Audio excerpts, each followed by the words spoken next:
So I think part of the role modeling that I certainly try to do as a mother is to encourage our daughter, who at 3, she has found her voice.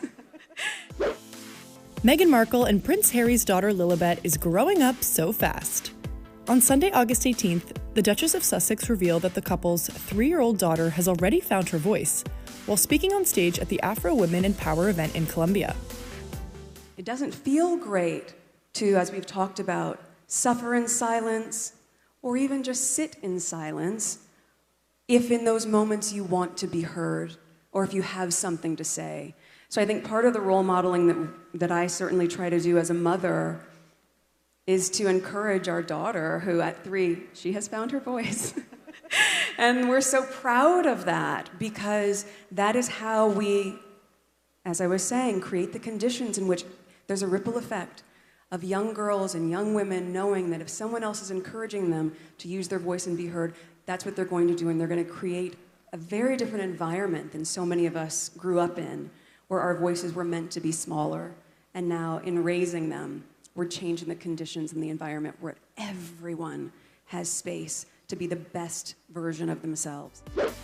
Earlier, Meghan, who was joined on stage by Colombia's Vice President, Francia Márquez, talked about finding inspiration from strong women, including her own mother, Doria Ragland, and how representation matters. For me, I think I find inspiration in so many of the strong women that are around me, of course, my mother being one of them. I think life is full of surprises and can be quite complex.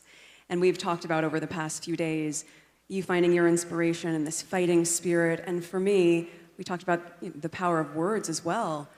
So much of how I approach things is through the lens of less about the fight, that's not interesting to me, and more about how do we show up in this space and wash things over with love and kindness and generosity. And we talked about this the other day, and of course that is part of that same spirit that you have in you. You see something wrong, you go to fix it.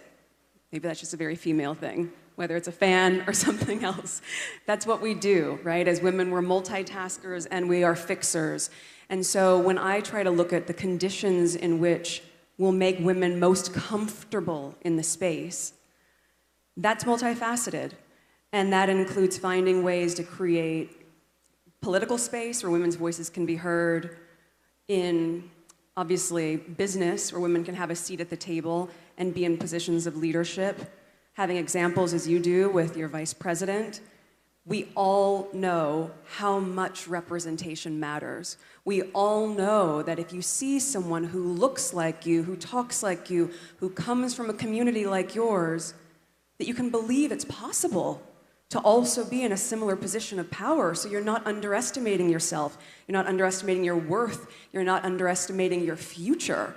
Instead, you're leaning into the possibility of every single thing that can happen because you have conditions surrounding you and examples in front of you that indicate that you, too, can help to change the world.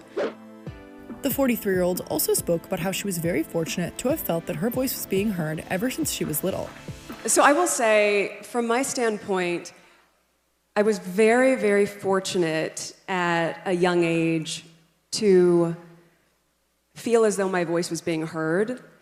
And I think that is a luxury that a lot of young girls and women aren't often afforded. I was 11 years old, and you may know the story. I had seen a commercial that I felt was sexist, and I wrote a letter, several letters about it, and the commercial was changed. When you're 11 years old, and you realize very quickly that your small voice can have a very large impact, I think it creates the framework to feel empowered to use your voice because you know you're being listened to. It doesn't ever feel good to use your voice and no one hears you.